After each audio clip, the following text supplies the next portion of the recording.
আসসালামু আলাইকুম। সবাই কেমন আছেন? আশা করি ভালো আছেন। কয়েকদিন হলো সবাই দেখতেই পাচ্ছেন আমি কোনো পোস্ট করতে পারছি না। তার একটাই কারণ, আমার ননদের বিয়ে। ননদের বিয়ে উপলক্ষে কোনো পোস্ট করতে পারিনি। তার দেখতে পাইলেন একটু আগে তার মেহেদি দেওয়া হলো। আমার বাসা থেকে আমার ব্যস্ততা শুরু।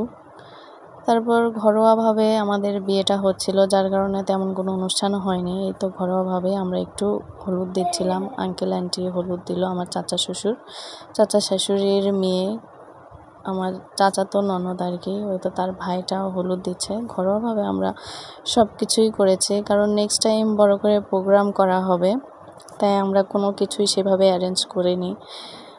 কথা ছিল যে শুধু কালেমা পড়িয়েই বিয়েটা হবে আর কি, তেমন কোনো অনুষ্ঠানও হবে না, তাই আমরা কোনো কিছুই প্রিপারেশন নিইনি।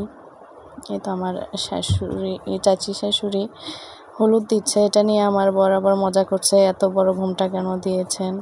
এটা আমার আরেকটা ননদের মেয়ে, যাকে সবাই আমার মেয়েকে আর ওকে যমজ বেবি বলে। কিন্তু নাবা হলুদ দিয়ে দিচ্ছে, সে খুব এক্সাইটেড। বিয়ে বিষয়ে সে আসলে কিছুই বোঝে না, বারবার বলতেছে রিপা ফুপির বিয়ে কখন হবে।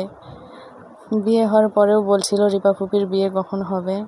এই তো এটা আমার ননদের খালা হয়, খালা হলুদ দিয়ে দিচ্ছে। গ্রামীণ বিয়ে যেরকম হয় আর কি, মানে গোছলের আগে সবাই একটু হলুদ দিয়ে দিচ্ছিল। এটা আমার আরেকটা ননদ হলুদ দিয়ে দিচ্ছে। আর এটা আমার ফুপু শাশুড়ির মেয়ে, এই যে বড় ঘোমটা দিয়েছে, এটা নিয়ে সবাই হাসাহাসি করতেছিল যে বোনদের কি ঘোমটা দিয়ে থাকতে হয় নাকি। এভাবেই চলছে। এই তো আমার ননদ আরেকটা, এই তো আমার বড় হলুদ দিয়ে দিচ্ছে তার বোনকে। আর কি যেন বলছে, মানে সবসময় তার হাসির কথা বলতেই হবে আর কি। তারপর সবার হলুদ মাখানো শেষ, এরপর না শেষ হয়নি, ম্যানে দিচ্ছে আর একটু গীত গাচ্ছে আর কি। তারপর গীত গাইতে গাইতে নানি একটু ইমোশনাল হয়ে গিয়েছে আর কি, যেটা হয় একমাত্র নাতনির বিয়ে। তো তারপর শেষ, এখন আমি আর আপা মিলে দুজনে একটু হলুদ মাখাইয়ে দিচ্ছি। সবার হলুদ মাখানো শেষ, এখন গোসল করাই দিব। গোসলের ভিডিও ওঠানো হয়নি। এই তো চলছে, এগুলো আমার বর শ্যুট করেছে। অনেকেই ক্যামেরার সামনে আসতে চায় না, কিন্তু আমার বর নাসুর বান্দা, কাউকে ছাড়তেও চায় না। বিয়ে শুরু, এই তো এগুলো সব ওখানকার মানে বরের বাড়ির আত্মীয়, আমাদের বাড়ির আত্মীয় সবাই বসে আছে, বিয়ে পড়ানো হবে সেজন্য। তার মধ্যে নগদ ৩৭,৯০০ টাকা, অবশিষ্ট টাকা বাকি রাখিয়া বিবাহ করতে আসিয়াছে। ইসলামী শরীয়ত মোতাবেক তুমি তাকে স্বামী বলে স্বীকার করো।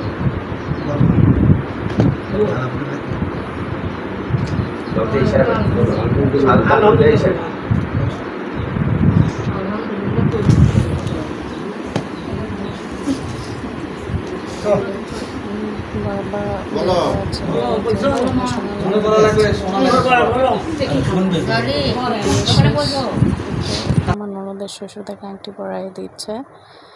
যাই হোক, সব ভিডিও তো ভাবে করতে পারিনি, মানে বিয়ে মানেই ব্যস্ততা, যেটুকু ভিডিও করেছি এইটুকুই আপনাদের দেখিয়ে দিলাম। তারপর ঘরোয়াভাবে বিয়ে, তারা মেয়ে নিয়ে যায়নি, তাই আমরা এখানে বাসর ঘরের জন্য ব্যবস্থা করছিলাম। আগেই বলেছি ঘরোয়াভাবে বিয়ে, মানে আমাদের পরে অনুষ্ঠান হবে আর কি, সেই জন্য কোনো কিছুই ওইভাবে অ্যারেঞ্জ করা হয়নি। সিম্পলের মধ্যে যা হয় সেটুকু আমরা ব্যবস্থা করেছি। আমার দুইটা ননদ, আমি, আমার যা, আমরা সবাই মিলে তো ঘর সাজাচ্ছিলাম আর হাসাহাসি করছিলাম। আমি অনেক টায়ার্ড ছিলাম, আমি শুধু ফুল কেটেই দিয়েছি আর সবাইকে বলছিলাম আপনারা একটু আমাকে হেল্প করেন, আমি আসলে অনেক টায়ার্ড আর পারছি না। তারপরে এই তো শেষ, তারপর এই তো ক্যান্ডেল জ্বালাচ্ছিলাম। তারপর তাদের বর বউ যদিও বা জানে না, তাদের জন্য এই অ্যারেঞ্জ আমরা করছিলাম। বরকে নিয়ে স্বপন বাইরে চলে গিয়েছিল আর বউকে বাইরে বসায় রেখেছিলাম। তারপর আমি ভেতরে ছিলাম, ওদের ভিডিও করব, ওরা জানতোই না, দুইজনে আসছে। আসার পর ওরা বলছে আমরা তো জানি না আসলে ভিডিও করা হচ্ছে, সেই জন্য নাকি তাদের হয়নি, বলতেছে আরেকবার ভিডিও শ্যুট করা হোক।